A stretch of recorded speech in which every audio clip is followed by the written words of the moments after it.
ഇന്ന് ചായക്ക് എന്ത് കഴിക്കുമെന്ന് വിചാരിച്ചപ്പോഴാണ് കുറച്ച് കശുവണ്ടി ഇരിക്കുന്നുണ്ടായിരുന്നു. അപ്പോൾ അത് വെച്ചിട്ട് അണ്ടിപ്പുട്ട് ഉണ്ടാക്കാമെന്ന് വിചാരിച്ചു. അപ്പോൾ അതിനായിട്ട് ഇതേപോലെ അണ്ടിയൊക്കെ ചുട്ടെടുത്ത് നമ്മൾ ഇതേപോലെ ആക്കിയെടുത്തിട്ടുണ്ട്. ഇനി കുറച്ച് ശർക്കര ഇതേപോലെ ഒന്ന് ഉരുക്കിയെടുക്കുക, തേങ്ങ ചിരക്കിയെടുക്കുക, അരി ഇതേപോലെ ഒന്ന് വറുത്തെടുക്കുക കേട്ടോ.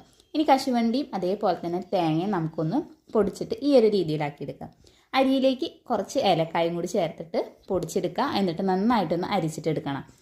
ഇനി അരിച്ചെടുത്ത മിക്സിലേക്ക് ആവശ്യത്തിനുള്ള ശർക്കര പാനി കൂടി ഒഴിച്ചിട്ട് നന്നായിട്ട് കൈ ഉപയോഗിച്ചിട്ട് തന്നെ കുഴച്ചെടുക്കുക കേട്ടോ. മധുരം കുറവാണെന്ന് തോന്നുന്നുണ്ടെങ്കിൽ അതിനനുസരിച്ചിട്ട് കൂട്ടിയിട്ടും കുറച്ചിട്ടൊക്കെ ഇടാവുന്നത്. നന്നായിട്ട് കുഴച്ചിട്ട് ഈ ഒരു പരുവത്തിൽ നമുക്ക് കയ്യിൽ പിടിക്കുമ്പോൾ കറക്റ്റ് ഒരു ബോൾ പരുവത്തിലാക്കാൻ പറ്റുന്ന രീതിയിൽ ആ ഒരു രീതിയിലായി കഴിഞ്ഞാൽ ഇതേപോലെ നമുക്കൊന്ന് ഉണ്ടകളാക്കിയിട്ടെടുക്കാം. അപ്പോൾ ഞാൻ ഏകദേശം ഇത്രത്തോളം ഉണ്ടകളുണ്ടായിരുന്നു കേട്ടോ. അത് കഴിഞ്ഞ ശേഷം ചായ തിളപ്പിച്ചു, പിന്നെ ചായയും ഇതും കൂടിയിട്ട് കഴിച്ചു.